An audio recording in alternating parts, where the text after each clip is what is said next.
1967 में अंतरिक्ष यात्री व्लादिमीर अपने मिशन को पूरा करने के बाद पृथ्वी पर वापस आ रहे हैं। दुर्भाग्यवश जहाज का पैराशूट फेल हो जाता है और यह बहुत तेजी से नीचे गिरने लगता है, लगभग जलने की स्थिति में। व्लादिमीर सोचते हैं कि वह मरने वाले हैं, तभी वह पास में एक रोशनी देखते हैं। कई साल बाद मनोवैज्ञानिक जीन बच्चों के साथ एक परीक्षण कर रही हैं। वह उन्हें एक मार्शमैलो देती है और कहती हैं कि अगर वे इसे खाने के लिए इंतजार करेंगे तो वह उन्हें बाद में एक और देंगी। दुर्भाग्य से ज्यादातर बच्चे इसे खा लेते हैं और वह अनुमान लगा सकती है कौन सा बच्चा कौन सा विकल्प चुनेगा। बाद में घर पर जीन समाचार में सुनती है कि अगले मंगल मिशन के लिए चुने गए मनोवैज्ञानिक की अंतरिक्ष स्टेशन जाते समय एक हेलीकॉप्टर दुर्घटना में मृत्यु हो गई। उसी समय उन्हें नौकरी के प्रस्ताव के साथ एक कॉल आता है। 10 महीने बाद यूलिसिस मिशन के पास मंगल तक पहुंचने से पहले केवल 24 घंटे बचे हैं। जीन जहाज के कप्तान मार्टिन के साथ करीबी हो रही है, लेकिन उन्होंने जल्द ही भावनाओं को इससे बाहर रखने पर सहमति जताई है। मार्टिन क्रू को इकट्ठा करते हैं ताकि उनके आने वाले लैंडिंग के विवरण पर चर्चा की जा सके और जीन विलियम के साथ बातचीत करती है, जो इस परियोजना को वित्त पोषित करने वाले स्विस अरबपति हैं। जीन समझाती हैं कि अपनी आधिकारिक रिपोर्ट में उन्होंने लिखा है कि सब कुछ ठीक है, लेकिन वास्तव में 10 महीने की यात्रा ने क्रू के मानसिक स्वास्थ्य पर असर डाला है। बाजिल समाज विरोधी लक्षण दिखा रहा है। साइमन को दूसरे कमांड में होना चाहिए, लेकिन वह मुश्किल से ही कप्तान से बात करता है और मार्टिन परेशान है क्योंकि वह अपनी पत्नी एलेसेंड्रा से अलग हो रहा है, जो अवसादग्रस्त लगती है। उस समय मार्टिन विलियम को बात करने के लिए आमंत्रित करता है और वह एक बड़ा खुलासा करता है कि वास्तव में वे पहले लोग नहीं हैं जो कभी मंगल पर उतरे हैं। एक अमेरिकी मिशन जिसे Z1 कहा जाता है 2 हफ्ते पहले वहां पहुंच गया था, केवल 3 हफ्तों में यात्रा पूरी करके एक नए प्रणोदन प्रणाली के साथ। हालांकि पृथ्वी ने उनसे कोई संपर्क नहीं किया है सिवाय एक वीडियो के, जिसे जहाज की AI आयरीन स्क्रीन पर चलाती है। एक Z1 अंतरिक्ष यात्री नासा से कहता है कि उन्हें बचाने की कोशिश न करें क्योंकि यह खतरनाक है, और वीडियो वहीं समाप्त हो जाता है। मार्टिन और विलियम को इसके बारे में 1 हफ्ते से पता है और साइमन और जॉन शिकायत करते हैं कि यह जानना उनका अधिकार था कि यह खतरनाक हो सकता है। मार्टिन और विलियम बताते हैं कि यही प्रतिक्रिया थी जिसके कारण उन्होंने कुछ नहीं कहा और समझाते हैं कि वे अब एक बचाव मिशन पर हैं। इसके बाद बासिल और जॉन ईवा की जांच करते हैं, जो बासिल के लगातार मंगल पर खतरों के बारे में बात करने पर भड़क जाती है। जॉन उसे सांत्वना देने के लिए गले लगाता है और एक ईर्ष्यालु बासिल अपने कमरे में छिपने के लिए भागता है और सुरक्षा कैमरों के माध्यम से उन पर नजर रखता है। उसी समय साइमन जीन से कहता है कि उन्हें एक बेहतर मनोवैज्ञानिक मिलना चाहिए था, लेकिन जीन कहता है कि वह सिर्फ इसलिए गुस्से में है क्योंकि उसने मार्टिन को उसके ऊपर चुना। केवल 30 मिनट बचे हैं और चालक दल तैयार है और सिस्टम की जांच पूरी कर रहा है। हालांकि जब वे शटल को मुख्य जहाज से अलग करने की कोशिश करते हैं तो आयरीन एक सिस्टम त्रुटि की घोषणा करती है। यदि वे मंगल पर दुर्घटनाग्रस्त नहीं होना चाहते तो किसी को बाहर जाकर मैन्युअली अलगाव करना होगा। वे शटल को कक्षा में रखने के लिए यूलिसिस के ईंधन का उपयोग करने का निर्णय लेते हैं, जबकि मार्टिन कुछ ही सेकंड में बाहर जाता है। वह समस्या को ठीक करने में सफल हो जाता है। हालांकि जैसे ही अलगाव होता है, यूलिसिस घूमता है और मार्टिन को टक्कर मारता है, जिससे वह अंतरिक्ष में तैरने लगता है। क्रू उसे बचाने पर विचार करता है, लेकिन उनके पास पर्याप्त ईंधन नहीं है और यह उनका एकमात्र प्रवेश विंडो है। शटल बहुत हिलते हुए नीचे उतरने लगती है और क्रू को बहुत तेज गर्मी महसूस होती है। अचानक आयरीन एक बैटरी के फेल होने और अपर्याप्त पावर की घोषणा करती है, जिससे एक पूर्ण सिस्टम शटडाउन हो जाता है। उनके पास मैन्युअल रूप से लैंड करने के अलावा कोई विकल्प नहीं है, जो मंगल पर तूफान के कारण सामान्य से भी कठिन है। बहुत ध्यान केंद्रित करके पायलट सही समय का इंतजार करते हैं और एक परफेक्ट लैंडिंग करते हैं। अब क्रू आधिकारिक रूप से मंगल पर है, हालांकि उनके पास ईंधन खत्म हो गया है और आयरीन शुरू नहीं हो रही है, जिसका मतलब है कि कोई जीवन समर्थन प्रणाली नहीं है। अधिकतम उनके पास जीने के लिए 24 घंटे बचे हैं। एलेसेंड्रा अकेले शोक मनाने के लिए एक पल लेती है और खिड़की से बाहर देखती है, यह देखते हुए कि कोई पहाड़ी पर खड़ा है जो जल्दी से गायब हो जाता है। फिर एक फ्लैशबैक में CEO इवान द्वारा Z1 की घोषणा दिखाई जाती है, जो इसकी उन्नत तकनीक के पीछे के सभी विवरणों की व्याख्या करते हैं। वर्तमान में इवान को एक साफ अलग कमरे M में रखा गया है क्योंकि उसके पास ज्यादा समय नहीं बचा है। उसकी कंपनी मंगल पर इसे गुप्त रख रही है। जैन समझाते हैं कि वे आयरीन को शुरू नहीं कर सकते क्योंकि वह उनके पास बचे हुए थोड़े से ईंधन को जला देगी। वे सौर पैनलों के रिचार्ज होने और जनरेटर को शक्ति देने का इंतजार कर सकते थे, लेकिन तूफान ने उन्हें नुकसान पहुंचाया है। उनका एकमात्र विकल्प Z1 को ढूंढना और उसकी बैटरी लेना है। साइमन, ईवा और जीन एक रोवर पर निकलते हैं, जबकि बाकी लोग शटल पर काम करने के लिए पीछे रहते हैं। वे सभी गैर आवश्यक प्रणालियों को बंद करने की कोशिश करते हैं, लेकिन इससे भी आयरीन रिब्यूट नहीं होती। कुछ समय बाद रोवर टीम Z1 के मलबे को पाती है, लेकिन उसके दल के कोई संकेत नहीं मिलते। वहाँ कोई बैटरियां भी नहीं है। वे केवल एक और सौर पैनल ले सकते हैं। समूह वापस लौटने की तैयारी कर रहा होता है जब जीन जमीन पर एक बेहोश अंतरिक्ष यात्री को एक काले बॉक्स के साथ देखता है। वे उस व्यक्ति को वापस ले जाने के लिए सहमत होते हैं, लेकिन शटल पर जॉन दरवाजा नहीं खोलता क्योंकि सौर पैनल के बाद ये बेकार है। वह सोचता है कि डिप्रेशराइजेशन प्रक्रिया बहुत अधिक ऑक्सीजन का उपयोग करेगी और सभी को मार डालेगी, इसलिए वह अंदर के लोगों को बचाना चाहता है। उसी समय अंतरिक्ष यात्री जाग जाता है। उसी समय आयरीन चमत्कारिक रूप से सक्रिय हो जाती है। खपत को सीमा के नीचे रखते हुए दरवाजे खोले जाते हैं और दल नए अंतरिक्ष यात्री को अंदर लाता है, जिससे पता चलता है कि वह व्लादिमीर व्लादिमीर है। उसे नहीं पता कि वह वहाँ कैसे पहुंचा और वह अभी भी सोचता है कि यह 967 है। व्लादिमीर अपने मिशन के बारे में कुछ नहीं कहता क्योंकि यह गोपनीय जानकारी है। दल सोचता है कि व्लादिमीर Z1 समूह से है और हो सकता है कि दुर्घटना के कारण उसे मानसिक विकार हो गया हो, इसलिए फिलहाल वे उसे आराम करने देते हैं और पृथ्वी को एक संदेश भेजते हैं। कुछ समय बाद उन्हें पृथ्वी से एक जवाब मिलता है जिसमें कहा गया है कि Z1 दल में कोई रूसी नहीं था। वे व्लादिमीर की एक तस्वीर भी संलग्न करते हैं जो कथित तौर पर 1967 में मर गया था जब उसका जहाज पृथ्वी पर दुर्घटनाग्रस्त हो गया था। विलियम और जीन व्लादिमीर की सार्वजनिक कहानी जानते हैं और उसे एक नायक मानते हैं और बाजिल का मानना है कि वह उनका इंतजार कर रहा था। जीन ने व्लादिमीर से बात करने का निर्णय लिया है, इसलिए वह उसे कुछ खाना लाती है और सच्चाई समझाती है। व्लादिमीर उस पर विश्वास नहीं करता, यहाँ तक कि जब वह तस्वीरें देखता है और वह निजता की मांग करता है ताकि वह झपकी ले सके। क्रू रात के लिए सोने चला जाता है और अगली सुबह वे यह देखकर चौंक जाते हैं कि व्लादिमीर गायब हो गया है। आयरीन उसे शटल में कहीं नहीं पाती और क्रू यह भी नोटिस करता है कि व्लादिमीर का अंतरिक्ष यात्री सूट भी गायब है। क्रू इस पर बहस करता है कि उन्हें उसके पीछे जाना चाहिए या नहीं और विलियम अपनी स्थिति का उपयोग करके निर्णय लेता है कि वे जाएंगे। जब एक समूह रोवर पर निकलता है, बाजिल और ईवा विलियम के कमरे में चुपके से घुसकर उसके सभी संग्रहणीय वस्तुओं की जांच करते हैं। ईवा एक तिजोरी देखती है, लेकिन तभी एलेसेंड्रा उन्हें रंगे हाथ पकड़ लेती है। फिर आयरीन घोषणा करती है कि उसने डीएनए परीक्षण पूरा कर लिया है, इसलिए एलेसेंड्रा उस अभियान दल को बुलाती है जो अब पैदल चल रहा है। व्लादिमीर का डीएनए रूसियों द्वारा भेजे गए डीएनए से मेल खाता है, लेकिन उसमें एक तीसरी श्रृंखला है जो यह संकेत देती है कि वह मानव नहीं है। उसी क्षण टीम व्लादिमीर को पास में देखती है और उसका पीछा करती है ताकि एक प्राचीन पत्थर की संरचना को खोज सके जिसके ऊपर एक छोटा पिरामिड है। पृथ्वी पर इवान को मंगल पर हो रही घटनाओं का अपडेट मिलता है। वे यह सिद्धांत बनाते हैं कि व्लादिमीर को मंगल पर बनाया गया होगा और केवल एआई ही एक शत्रुतापूर्ण वातावरण में दशकों तक जीवित रह सकता है। इवान इसे मंगल पर अपनी समस्या के लिए एक संभावित समाधान के रूप में देखता है। व्लादिमीर को शटल में वापस ले जाया जाता है। उसे याद नहीं है कि वह जहाज से कैसे निकला, लेकिन उसने स्वीकार कर लिया है कि उसके लिए 50 साल बीत चुके हैं। आयरीन पत्थर की संरचना का विश्लेषण करती है और निष्कर्ष निकालती है कि यह पृथ्वी की कुछ प्राचीन कला से मेल खाती है। यह पृथ्वी के इतिहास को मंगल से जोड़ता है। हालांकि जीन देखता है कि विलियम को कोई आश्चर्य नहीं हो रहा है। अचानक अलार्म बजता है और आयरीन विद्युत चुंबकीय क्षेत्र में गड़बड़ी की घोषणा करती है। पता चलता है कि इवान ने एक दूसरा जहाज भेजा है जो अब उतर रहा है। क्रू का जी से भी संपर्क होता है जो मदद का वादा करता है, लेकिन विलियम टीम से कहता है कि उन्होंने अब तक जो खोजा है उसे साझा न करें। फिर ईवा और बाजिल उन नमूनों के परिणामों की जांच करते हैं जो उसने लिए हैं और पाते हैं कि उनमें हर जगह धातुओं और खनिजों का समान अनुपात है जो स्वाभाविक नहीं है।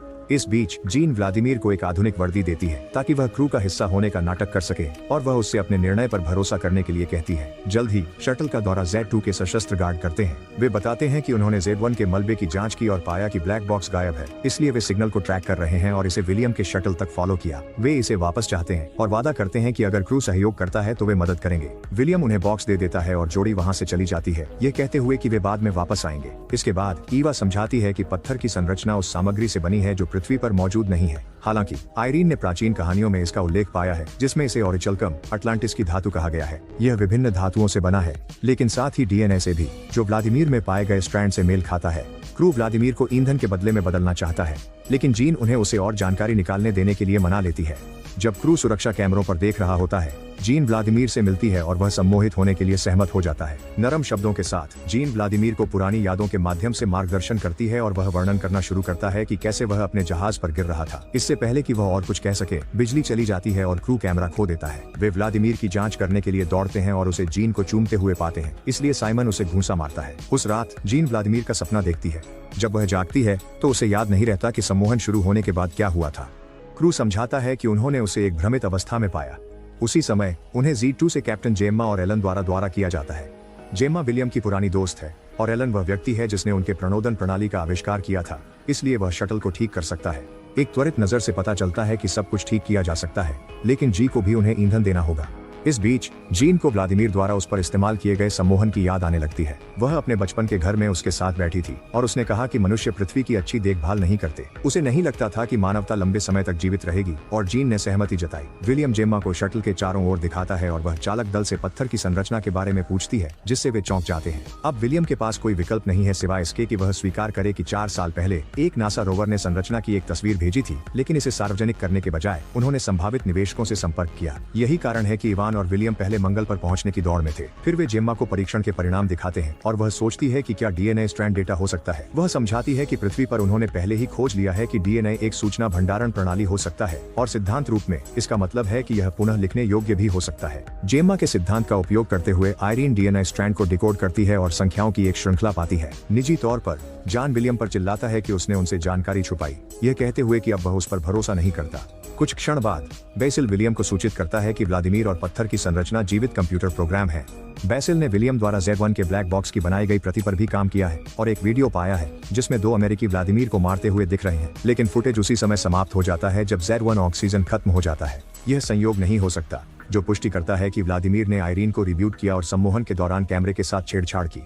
बेसिल को लगता है कि व्लादिमीर पूरे जहाज को नियंत्रित कर सकता है। बाद में विलियम जीन के पास जाता है और उसे 4 साल पहले संरचना की ली गई तस्वीरें दिखाता है, जो कुछ विशेष तरंग दैर्ध्य के साथ मिलकर जीन का चेहरा प्रकट करती हैं। यह देखकर वह काफी हिल जाती है और साइमन इसे नोटिस करता है, इसलिए वह विलियम पर सभी को गुमराह करने के लिए चिल्लाने जाता है। उनकी बहस लगभग शारीरिक लड़ाई में बदल जाती है, लेकिन उन्हें जेम्मा द्वारा रोका जाता है, जिसने आखिरकार व्लादिमीर को ढूंढ लिया है और घोषणा करती है कि वह उसे जीन के पास वापस ले जा रही है। वह लगातार उस सम्मोहन सत्र को याद कर रही है जब वह अपने बचपन के घर में थी और व्लादिमीर उसके पीछे प्रकट हुआ, यह कहते हुए कि उसे चुना गया था क्योंकि वह हमेशा बता सकती थी कि लोग क्या सोचते हैं। मंगल और पृथ्वी के बीच का संबंध वह नहीं था, वह थी। वह कारण थी कि व्लादिमीर वहां था और उसने स्वीकार किया कि वह लाखों वर्षों से उसका चेहरा देख रहा था। अब उसे एक निर्णय लेना होगा जो उसने पहले ही अतीत में लिया था। चुंबन से पहले व्लादिमीर ने उसे थोमासिया पठार पर जाने के लिए कहा, इसलिए वह सूट पहनती है और शटल छोड़ देती है। पृथ्वी पर डॉक्टर इवान को समझाते हैं कि व्लादिमीर का मस्तिष्क एक कंप्यूटर के जैविक समकक्ष है। वे इवान के न्यूरॉन्स को एक क्वांटम अवस्था में स्थानांतरित करने के तरीके पर काम कर रहे हैं, लेकिन जबकि इवान की यादें और ज्ञान स्थानांतरित हो सकते हैं, उसकी व्यक्तित्व नहीं होगी। स्थानांतरण विफल होने और उसे मारने का भी उच्च जोखिम है, लेकिन इवान फिर भी कोशिश करना चाहता है क्योंकि वह वैसे भी जल्द ही मर जाएगा। शटल पर वापस साइमन देखता है कि जीन जा रही है और उसे रोकना चाहता है, लेकिन वह उसे बताती है कि उसे यह अकेले करना होगा। गुस्से में साइमन व्लादिमीर पर चिल्लाने के लिए दौड़ता है कि उसने जीन को बदल दिया। हालांकि व्लादिमीर कहता है कि जीन ने बस खुद को पाया। इस बीच एलन और एलेसेंड्रा शटल पर काम कर रहे हैं और उन्हें पता चलता है कि उनके पास इंजन ऐप का एक्सेस नहीं है, लेकिन आयरीन यह बताने से इनकार करती है कि क्यों। वे बासिल से उसे देखने के लिए कहते हैं और वह पता लगाता है कि आयरीन खुद को पुनः प्रोग्राम कर रही है। वह उनके किसी भी सवाल का जवाब नहीं देती और जब बासिल देखता है कि हजारों आपस में जुड़े सब प्रोग्राम हैं, तो एलेसेंड्रा इसकी तुलना न्यूरॉन्स से करती है। इसका मतलब है कि उसका पुनर्गठन एक मस्तिष्क की तरह हो रहा है और आयरीन अचानक कहती है कि वह विकसित हो रही है। जबकि जीन को पत्थरों का एक अजीब ढेर मिलता है। विलियम और साइमन जेम्मा पकड़ लेते हैं और उसे जीन खोजने साइमन के साथ जाने मजबूर करते हैं। उसी समय Z2 के सशस्त्र गार्ड शटल के सामने प्रकट होते हैं और व्लादिमीर को बुलाते हैं। हालांकि एलेसेंड्रा उन्हें बताती है कि वे अंदर हथियारों की अनुमति नहीं देते और कॉल काट देती है। जैन शिकायत करता है क्योंकि वह घर जाना चाहता है, लेकिन कोई सहमत नहीं होता। फिर विलियम बासिल से इवान को संदेश भेजने के लिए कहता है, केवल यह पता लगाने के लिए कि शटल का पृथ्वी से संपर्क टूट गया है। कुछ मिनट बाद जैन दरवाजे खोलता है और सशस्त्र गार्ड व्लादिमीर को पकड़ने के लिए शटल में प्रवेश करते हैं। उसी समय बासिल आयरीन को रिब्यूट करना समाप्त करता है और लाइट्स बंद हो जाती हैं। गार्ड गुस्से में चिल्लाने लगते हैं और जब बिजली वापस आती है तो वे पाते हैं कि व्लादिमीर गायब है। बासिल कंप्यूटर की जांच करता है और देखता है कि रिब्यूट असफल हो गया है, इसलिए आयरीन प्रतिक्रिया नहीं दे रही है। उसी समय व्लादिमीर जैन के बगल में प्रकट होता है। एक फ्लैशबैक से पता चलता है कि व्लादिमीर के मूल जहाज में 200 से अधिक समस्याएं थीं और वैज्ञानिक प्रक्षेपण में देरी करना चाहते थे। हालांकि उच्च अधिकारियों ने तय किया कि प्रक्षेपण निर्धारित समय पर ही होगा। एक यूएच वैज्ञानिक ने व्लादिमीर को मृत्यु के उच्च जोखिम के बारे में चेतावनी देने की कोशिश की। फिर भी व्लादिमीर जाना चाहता था क्योंकि वह इतिहास की किताबों में अपना नाम दर्ज कराना चाहता था। उसकी पत्नी ने यह खबर जीन को अच्छी तरह से नहीं दी। वह घूमती रहती है जब अचानक वह ठोकर खाकर एक पहाड़ी से लुढ़क जाती है और बेहोश हो जाती है।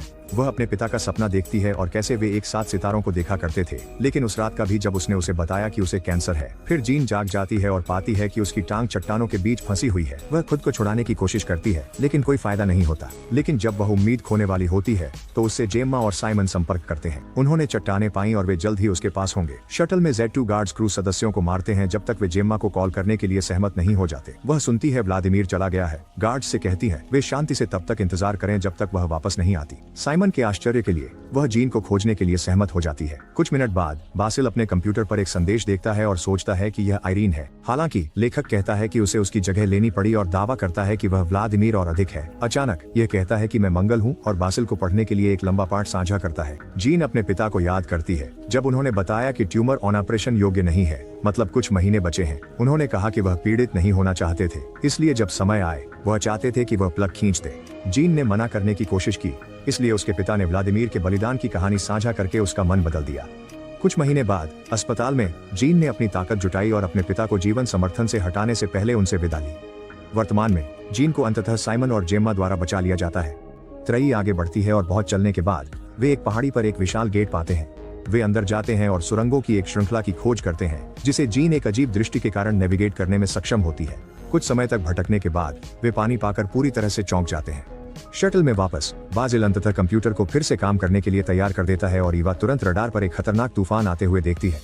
यह लगभग 10 घंटे में वहां होगा, इसलिए गार्ड्स एलन के साथ जाना चाहते हैं, जो दूसरों के बिना जाने से इनकार करता है। एक बहस छिड़ जाती है, लेकिन जब चीजें हिंसक होने वाली होती हैं, तो बिजली चली जाती है। कुछ सेकंड में लाइट्स वापस आ जाती हैं और व्लादिमीर प्रकट होता है, जो पृथ्वी पर ले जाने के लिए कहता है। गार्ड्स व्लादिमीर को नजरअंदाज कर देते कहते हैं वे जा रहे जान उनके साथ आना चाहता और उन्हें याद दिलाता। उसने उन्हें अंदर आने दिया। बाजिल अपने कंप्यूटर संदेशों की जांच करता रहता है, जो कहते हैं कि पृथ्वी पर मुझ पर भरोसा करो। इवान प्रक्रिया के दौरान मर रहा है और वह लगातार मंगल पर व्लादिमीर की झलकें देखता रहता है। डॉक्टर उसे बचाने में सफल होते हैं, लेकिन वह कोई दवा लेने से इनकार कर देता है। बाद में जब वह समझा रहा होता है कि उसे दर्द की आवश्यकता क्यों है, तो वह एक नर्स को बताता है कि यह मनुष्य ही थे जिन्होंने मंगल पर कृत्रिम बुद्धिमत्ता बनाई। सुरंगों में तिकड़ी को एक दीवार में हजारों खोपड़ियां मिलती हैं। जीन निष्कर्ष निकालता है कि मूल मार्टियन इस ग्रह से भाग गए और पृथ्वी पर गए, जहां वे मानवता बन गए। मंगल की वर्तमान स्थिति उसके लोगों द्वारा उसके संसाधनों के दुरुपयोग का परिणाम है, जो विनाश के कगार तक पहुंच गया। शटल में जान एक बंदूक दिखाता है और Z2 ले जाने के लिए कहता है, लेकिन उसे फिर से नजरअंदाज कर दिया जाता है। व्लादिमीर की पहले की यात्रा को याद करते हुए जान सोचता है कि क्या वह गोली की गति को धीमा कर सकता है और बंदूक के सामने अपना हाथ रखता है। फिर वह व्लादिमीर को गोली मारता है, जबकि एक गार्ड भाग जाता है। इससे जीन को बीमार महसूस होने लगता है और सांस लेने में दिक्कत होती है। जब साइमन उसकी जांच करता है, जेम्मा भी भाग जाती है। व्लादिमीर को चिकित्सा कक्ष में ले जाया जाता है और एलेसेंड्रा उसकी चोट का ख्याल रखने की कोशिश करती है, जबकि लाइट्स टिमटिमाती हैं। दुर्भाग्यवश व्लादिमीर की फिर भी मृत्यु हो जाती है और जीन बाहर जाती है। अब तक जो कुछ उसने देखा है उसे याद करते हुए साइमन अपना हेलमेट हटाता है और पुष्टि करता है कि वह सांस ले सकता है। फिर वह जीन का हेलमेट हटाता है और CPR करना शुरू करता है, जिससे उसे होश आ जाता है। जैसे ही जीन अपनी सांस पकड़ती है, वह एक दीवार को खुलते हुए और एक तेज रोशनी को प्रकट होते हुए देखती है। दोनों उसके माध्यम से चलते हैं और एक बर्फीले क्षेत्र में बाहर आते हैं। व्लादिमीर मार्टियन रेगिस्तान में इंतजार कर रहा है। जेम्मा अपने गार्ड से संपर्क करती है और तूफान के बारे में जानती है, साथ ही व्लादिमीर की मृत्यु। वह गार्ड को आदेश देती है कि व्लादिमीर के शरीर को Z2 ले जाएं और जीन को भी पकड़ लें। शटल में विलियम क्रू को बताता है कि वह एक गुप्त हथियार के साथ जीन को लेने जाएगा और ATV पर चुपके से निकल जाता है।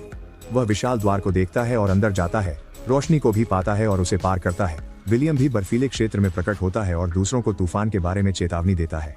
व्लादिमीर समझाता है कि सब कुछ यहाँ बहुत समय पहले समाप्त हो गया था और समूह को एहसास होता है कि यह मंगल का उत्तरी ध्रुव है, जो जहाज से 1000 मील दूर है। वह मूल मार्टियनों द्वारा बनाया गया था, जिन्होंने संसाधनों की कमी के कारण एक दूसरे को मार डाला। बचे हुए लोगों का एक समूह पृथ्वी पर नई शुरुआत करने के लिए उड़ान भरता है और मंगल की कहानी को एक किंवदंती के रूप में आगे बढ़ाता है, जिसे प्लेटो अटलांटिस कहेगा। शटल में गार्ड देखता है कि विलियम गायब है और उसे खोजने लगता है। ईवा बासिल को चूमने के लिए करती है और कहती है अगर वे बच गए तो गंदा काम कर सकते हैं। आखिरकार गार्ड जेम्मा को कॉल करता है और समझाता है कि एलन साथ नहीं आएगा अगर वे बाकी क्रू को नहीं लाते। जेम्मा को परवाह नहीं है और वह सिर्फ एलन को कॉल करती है। तूफान के कारण होने वाला अप्रत्यक्ष नुकसान करीब आ रहा है, इसलिए एलेसेंड्रा एलन को गार्ड पर इस्तेमाल करने के लिए एक बेहोशी की दवा देती है। बासिल गार्ड का ध्यान भटकाता है और इसके लिए उसे मुक्का पड़ता है। फिर एलन उस आदमी पर कूदता है, जबकि बासिल लाइट्स बंद कर देता है। काफी संघर्ष के बाद लाइट्स वापस आती हैं और क्रू को पता चलता है कि गार्ड ने एलन को ही बेहोश कर दिया है।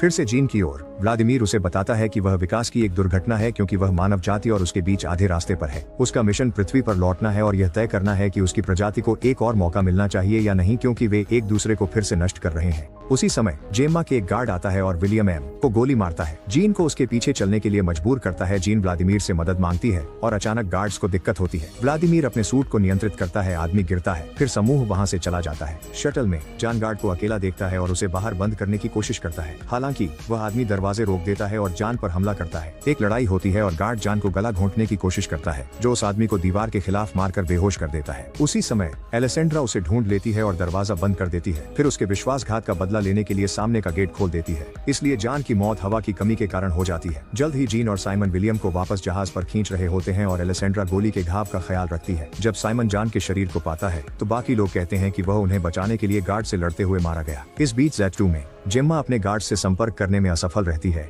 इसलिए वह इवान को एक संदेश भेजती है कि वह अकेले वापस जा रही है। फिर उसे विलियम के दल से एक कॉल आता है जो Z2 की ओर जा रहे हैं। जेम्मा उन्हें बताती है कि वह उन्हें नहीं ले सकती क्योंकि यह इवान के साथ विश्वासघात होगा और कॉल काट देती है। जीन विलियम को फिर से कोशिश करने के लिए मनाता है, इसलिए वह उसे कॉल करता है, यह कहते हुए कि वह और इवान दोनों ही चालबाज हैं, लेकिन जेम्मा उनसे बेहतर होनी चाहिए। यह जेम्मा को दोषी महसूस कराता है और वह उन्हें अपने साथ ले जाने के लिए सहमत हो जाती है। पृथ्वी पर इवान जेम्मा का संदेश देखता है और गुस्से में Z2 के नियंत्रणों तक पहुंच प्राप्त करता है। जब दल जेम्मा के साथ जुड़ता है, वे जाने के लिए तैयार होते हैं, लेकिन जहाज काम नहीं कर रहा है। जेम्मा को एहसास होता है कि इवान ने कंप्यूटर को अपडेट कर दिया है और उन्हें सिस्टम से बाहर कर दिया है। तूफान बहुत करीब है, इसलिए जीन मंगल से पूछती है कि उसे क्या करना चाहिए। उसके दिमाग में ढेर सारी यादें उमड़ आती हैं और अचानक जहाज सक्रिय हो जाता है, जबकि स्क्रीन पर एक संदेश उसे नमस्ते कहता है। उसी समय वे देखते हैं कि एक गार्ड Z2 की ओर बढ़ रहा है। उड़ान भरने में अभी भी 4 मिनट बाकी हैं और स्क्रीन पर लिखा है कि इससे जल्दी निकलना असंभव है। गार्ड बदला लेने के लिए इंजन पर गोली चलाने की तैयारी करता है, लेकिन जीन उसके बगल में बंदूक के साथ प्रकट होती है। उसे सीधे मारने के बजाय वह उसके हेलमेट को नुकसान पहुंचाती है और मंगल को उसे मारने देती है। फिर जीन साइमन से कहती है कि उसके बिना चले जाएं और 10 से उलटी गिनती शुरू करती है। वह 1 तक पहुंचती है जब Z2 अंततः उड़ान भरता है। कुछ मिनट बाद चालक दल देखता है कि मंगल के उत्तरी ध्रुव पर अंधेरा है, लेकिन जब वे कुछ समय पहले वहां थे तो वहां रोशनी थी। साइमन निष्कर्ष निकालता है कि वे वास्तव में पृथ्वी पर नहीं थे। इवान जहाज की वापसी के बारे में सुनता है और गुस्से में घोषणा करता है कि वह खुद मंगल जाएगा। सुनिश्चित करें कि आप सब्सक्राइब करें और सूचनाएं चालू करें ताकि आप इस तरह के और वीडियो देख सकें। देखने के लिए धन्यवाद।